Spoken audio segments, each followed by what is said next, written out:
Look at him, eating whatever he wants, never gaining a pound, while I'm stuck with the boring special and can't lose an ounce. How's your lunch, man? Amazing. Yours? So good. Oh, I'm so happy for you. Cool, buddy. Weight loss isn't fair, but Mochi Health is. The affordable GLP-1 source that can fix your frustration with food. So, same time next week? No! Definitely. And your friends. Learn more at joinmochi.com. Mochi members have access to licensed physicians and nutritionists. Results may vary.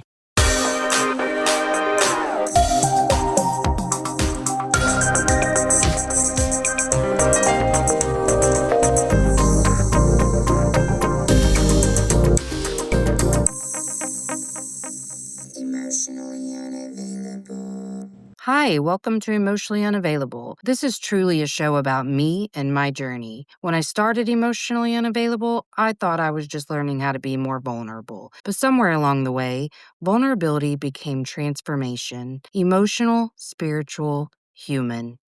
Every guest I've spoken with has been a mirror, a teacher, a reflection of something I was meant to see. These conversations aren't interviews, they're energy exchanges. I'm not here as an expert, I'm here as a student of life. And together, we're learning what it really means to open our hearts, to show up honestly, and to find connection in the spaces we once hid from. The journey back to ourselves starts here. Emotionally unavailable. To our little Griefie Monday series that we've got going. I was thinking eventually I'd probably, I kind of want to keep Mondays for grief updates, but maybe eventually whenever I'm not feeling the need to talk so much, I would probably have other people on that talk about healthy coping for grief. I don't know. Let me tell you about today. Not very much griefy related, but kind of griefy related. So woke up in a decent mood, but that quickly turned sour. That happens where moods fluctuate really fast for me. Some of that is related to needing to eat different foods. And so, let me just get to the food stuff later. But anyway, my mood went south really fast. And I just, it's just agitation. But I kept pressing forward because I had a to-do list today. This is part of that to-do list. I've only got a couple other things to do.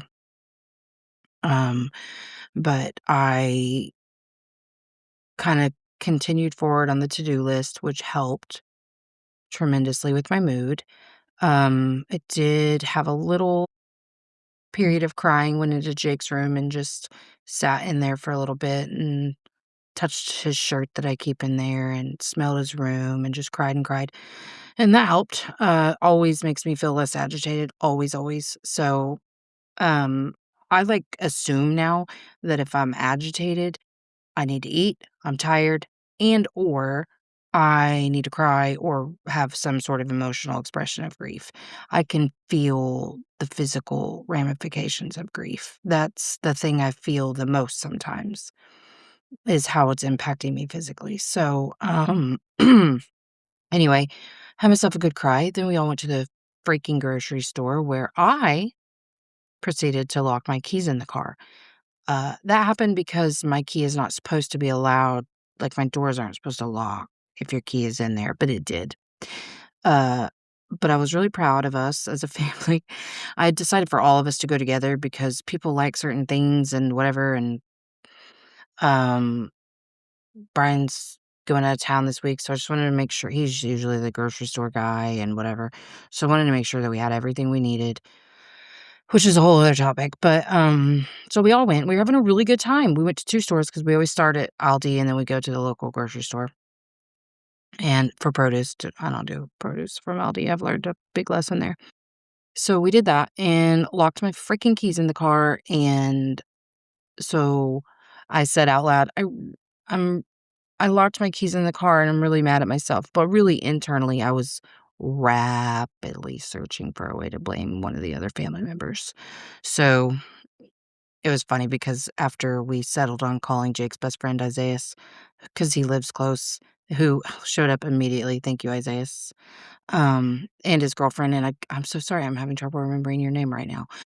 Anyway, they came right away. It was amazing. And he offered to bring a lockout kit, but I thought that my car required a special way of unlocking it.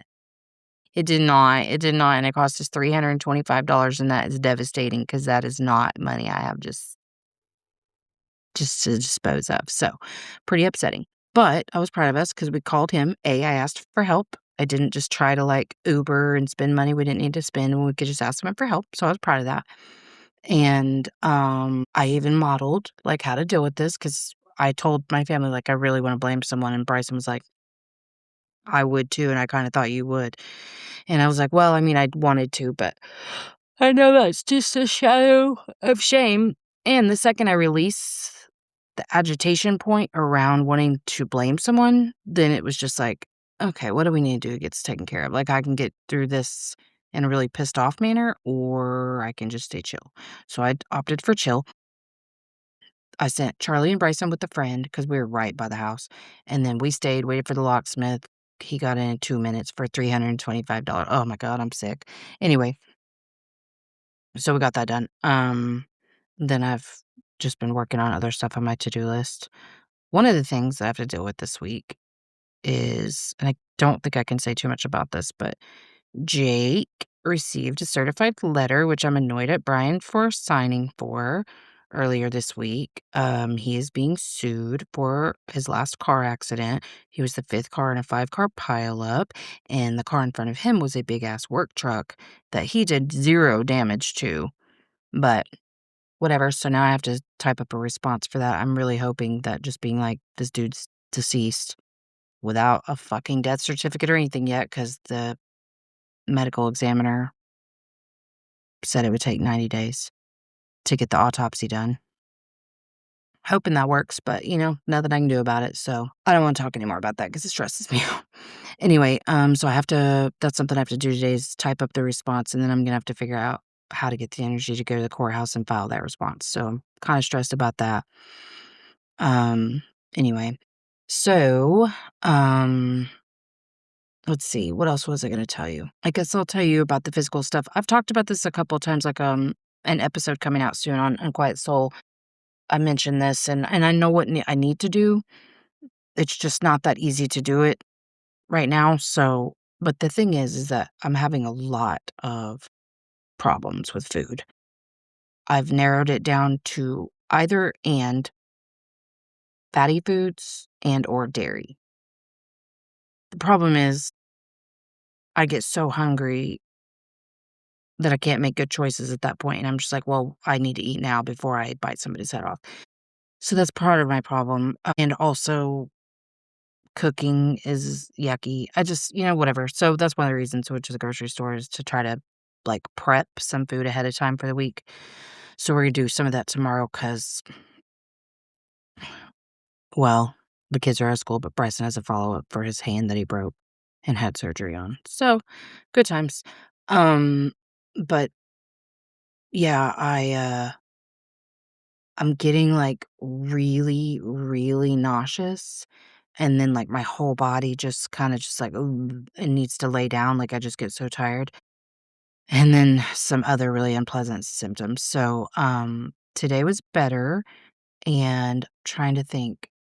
I really haven't had, well, all I've eaten is some saltines, and I had some dark chocolate almonds at the grocery store while we waited. So, but amazing how I'm full of energy and my stomach hurts a little, but it's not like it has. So, definitely the food. Okay. Well, I'm really glad to realize the food was playing a role in my very, very, very low energy. So, that's good. Okay, good. Glad I worked that out. Anyway, my sister Sarah came over and helped me clean this week. She offered because of my last podcast. So I said, "Yes, I will trust you in my house. Please come help me clean."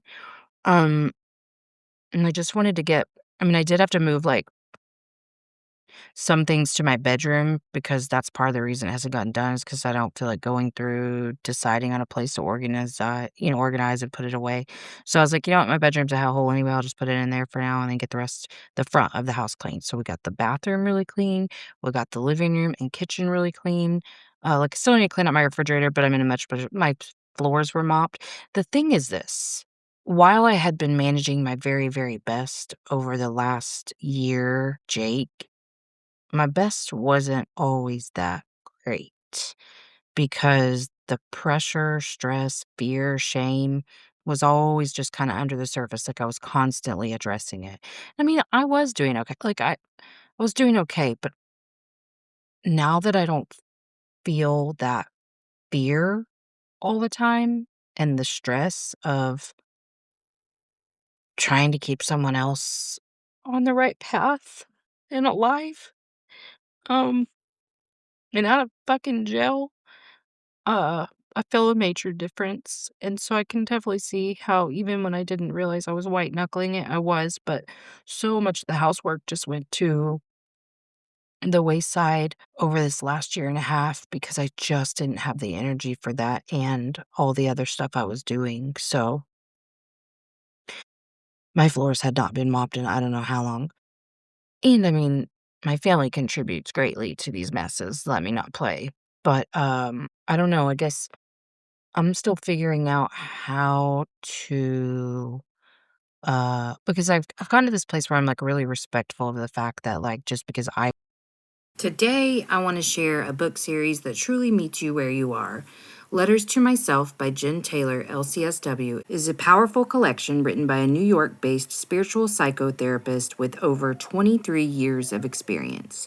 Each volume invites you to write your way through trauma, healing, and self compassion, from sexual assault and abuse to bullying and cult recovery. These aren't just books you read, they're books you work with.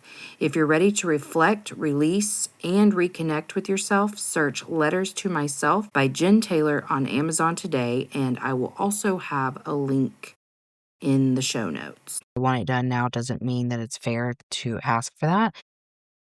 So the thing is I thought there would be a time where we could all come together and decide on a day and a time each week to kind of tackle some things, but it was like something new every week was happening with one of us, specifically Jake. And so, anyway, the house was a mess.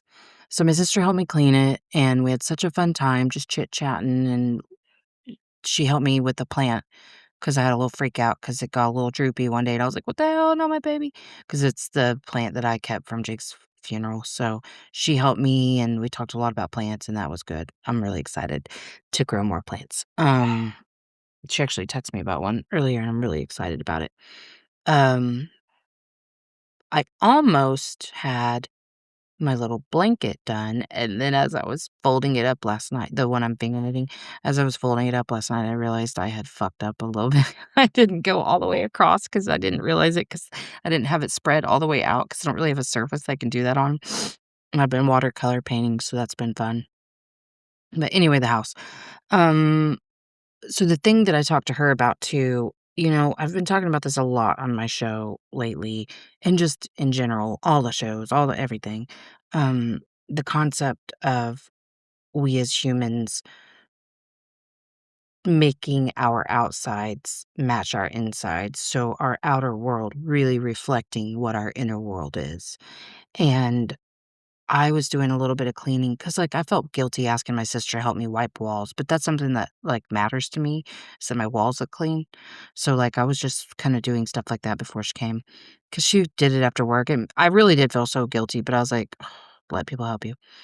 Um, I started to cry because, um, it did mean a lot to Jake for our house to be clean and organized, and it helped him when it was, and that's actually something I thought about all the time when he was still alive, is just guilt, um, for not having a cleaner house, and so I started to cry when I was cleaning before my sister got here and thinking, "I wish I could have gotten this done before he moved home." Or before he died, because remember he moved out for a few weeks, and, like, his room is just so gross because I wanted to get the energy to get it clean before he moved like, after he moved out so that when he came home and stuff, it would be clean, but I just didn't, and it still just looks like shit, and he made it look worse because when he moved home, he really didn't move in, he just kinda dropped his shit. He wasn't home very much those few weeks he had moved back home, and I started thinking about how, because maybe you don't believe in astrology, but Libras are very, very much about the aesthetic of things. Like, that's why most of the Libras, are creative in some way. They dress nice. It just they love the aesthetic, and he was a Libra moon, so, like, that's what made him feel safe and comfortable, and so I was crying because, I'm just his mom. I just wanted him to feel cozy, and so, mm, as I thought about it, I thought, well, first of all, if he had not had me in such a fucking stressed out place, I could have done a better job of keeping up. Because really, the house got way behind back when he was arrested and stuff. Like, I've gotten it kind of almost there a couple of times, but then I never really did full deep cleans, and we just pile back up and whatever. Um, but I thought about that, and I thought about how he was such a fucking slob. He once said, right before he moved back home, he was talking shit about how dirty my bathroom was because I had, like, just makeup and shit all over the counter. I said, "I bet it's cleaner than yours." He's like, "It is not," and I believed him. And so, it's just something that hurts me when I think about it, that I couldn't give him that. So but he was a mess maker. As a matter of fact, he's still got a pile of clothes in my bathroom that I've refused to touch because one of those last days he just walked it like, he would clean his room and be like, "Oh, okay, well, my laundry room is in my master closet." So, he would just come and the master closet is connected to my bathroom, so he would just come and just like, he didn't do things respectfully, and that was just the autism. There were some things he just didn't think about, and so, actually, the other day, I was in my bathroom and picked up his favorite shirt, and it smelled just like him, and it was so good. Anyway, so I started thinking, like, you know what? Jake was making his outer world match his inner world, just like I used to. Just like I used to. Believing so much that people didn't understand him and didn't want to. Believing so much that we as his family, when I say people, I mean his family, that we were just irky and, um, so that he could feel safe to not be vulnerable, which I know all about, so that he didn't have to feel his shit enough to share it. I know that.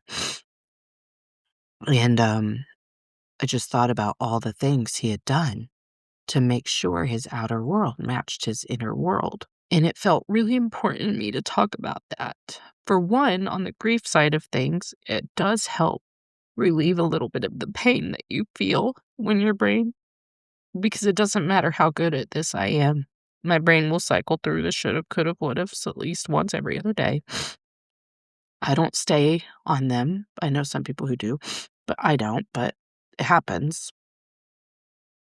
And so I know that he spent a lot of time making sure his outer world matched his inner world. And his inner world really was pure chaos. He had a very hard time controlling his thoughts. He was very impulsive. And based off just the psychological evaluation we had with him when he was diagnosed, I mean, he had a lot of self-hatred at that point. Now, he had become a lot more confident, and he mistook that for self-love. And so it was really hard for me to get him to understand me when I tried to explain that, but he got to a place where he believed he was just so much more enlightened than me. And I mean, obviously some of that was his age, but anyway,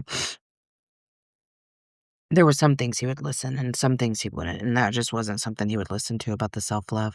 I tried to explain to him that if he was so judgmental of all of us, that that was stuff he was judging in himself, and so that's what I mean about, like, insides matching your outsides reflecting what your internal world is. Now, I don't want anyone to think that I'm saying that, like, I don't believe that Jake died because of a belief I had about myself, but, like, like, if you're consistently having a lot of bad shit happen, then not bad shit happen, more like, I just can't get anywhere in life kinda thing, that thing. I would say there's likely a belief somewhere that you don't deserve that, and that's the things I've been working on is really just uncovering those subconscious beliefs because the thing is that just because a version of you that is this age finally understands things on a conscious level does not mean that any of those previous versions of you have caught up. So that's what I really work on. I'm distracted because Charlie's having big feelings in the living room. So if you can hear her, I'm sorry. It's frustrating me. Um, so anyway, I've been working really hard on that and just kind of making sure that I give those versions of me softness and truth and understanding and the things that they didn't have when they were making decisions and um just the acceptance and love that all versions of me have ever asked for.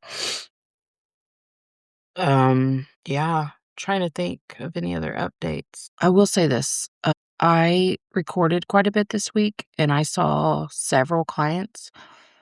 And I had a pretty good week. Like, I can tell when I need to address stuff that's not on the surface, and I do. That's part of why I do this solo thing too, because it is such a release for me to talk, and then it makes me cry, and then that's just, movement of the grief. Any movement just keeps you sane. I am finding that I can hold other people's expressions of, like, sadness. I have a very difficult time holding anger. Like, I'm scared of other people's anger, and it's not just because it's a huge trigger for me from abuse, but it is like, their anger scares me because I'm so afraid of becoming angry because that is I guess I'm afraid their anger will rub off on me. I don't know, but, like, now I'm, like, watching a bunch of child loss accounts on TikTok, which is very helpful because it is a very unique loss. And, like, I won't say people don't know pain if they haven't had this kind of a loss because I don't believe that, but it is very different. It's just unimaginable, really. That's the only way I'll describe it. Um, so it's comforting to hear other people's experiences on TikTok, but the ones who are really angry, and then even people I know in my personal life, when they're angry, it just scares me. So that's something that I've really tried to dig into and understand what's going on there. Um, but yeah, I think overall it's been a pretty good week. A few really painful moments, but the best way I can is ask him, "Hi, Danny. Hi. Honey, no." It's like it's just always there, but it's weird because sometimes I can think about him and it feels happy to think about him. And then other times I can think about him and just the realization that he's not here is awful. Like, I think last Sunday or Monday night, I was just cycling through picturing him in his room that night. The casket, like, whatever, and just, like, I actually felt like I would rather he still be in his floor for me to be able to hold him and touch him, which is weird, but in that moment, it felt so real, like, "Oh, I just need him close." Um, that was really tough, but just crying and crying and crying, that really helped. And just saying it all out loud.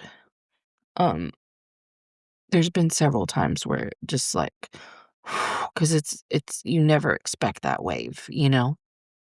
It just pulls you under and I just kinda ride it, I don't fight it. I just cry and hurt and let it hurt and, like, my chest, just noticing some tightness in my chest just talking about that. But, yeah, so there are moments like that, and then, like I said, like, if I am active during the day with recording and my clients, like, I'm good. And I'm hoping that once I get the food thing figured out, I'm gonna have, like, so much more energy, so hopefully that works, but anyway, I think that's all the update I really have right now. Now I have, I'm less $325, so if anybody wants to subscribe to the Patreon or buy some merch, to help with that, that'd be great. But yeah, Oh, the only thing, and I think I talked about this before, but this is another thing I'm hesitating to talk with lost parents about, is because I have had a couple be like, well, just because I've had a child loss doesn't mean just because we've had like a child loss doesn't mean I know your experience and whatever. So when people say that to me, I appreciate it because it is the assumptions that start to get on my nerves a little bit, of like knowing exactly how I feel or exactly where I'm at in this process. And there just continues to be these implications that I don't know what's coming. Obviously, that's the truth. I don't know what's coming because I haven't lost a child before. I know through the stages of grief. No, I hate that phrase. I know through having experienced grief before or loss before, the first year is more numb and the second year is the worst. Like, not the worst ever, but like the second year is worse than the first year. Okay, I get that. I know there's worse coming or whatever. But like it's not fucking helpful to say things like that. You know what I mean? So like I'm living minute to minute right now. Actually, I really feel like we're about in the hour to hour, day to day thing, which I feel like is great. I'm not putting any pressure on myself to be anything other than what I am in the moment at all. So sometimes I'm bitchy and I don't respond to people right then because I'm bitchy. And then other times I'm in a really good mood, so I do. Other times I'm crying, and so I tell them that. It is what it is. I think I'm doing okay. Um, but it's frustrating. I don't like that. So that's the only complaint I really have this week. But otherwise, I'm just going to continue to feel solidified in what I'm doing here and just hope that this helps somebody. Um, Like, it's weird because like, this episode specifically, I'm like, "Who's this gonna help?" But sometimes people talk about shit on the internet that they don't think is gonna be that beneficial, and I find it very beneficial, so I'm gonna publish it anyway. I love you guys. I appreciate every single one of you for being here, certainly holding you in my heart, and, yeah, thank you for being here, and, that's it for our little Griefie Monday update. Hey, make sure you've given the show a 5-star rating on whatever platform you're listening to if you haven't already. And check out my website, empoweredwithmelisahepner.org, or my link tree on Instagram at melissa.hepner to check out my latest offers or workshops. All right, that's it from me. So make sure that you check out the show notes for links. And until next time, let's all just keep swimming. INDEPE and cut.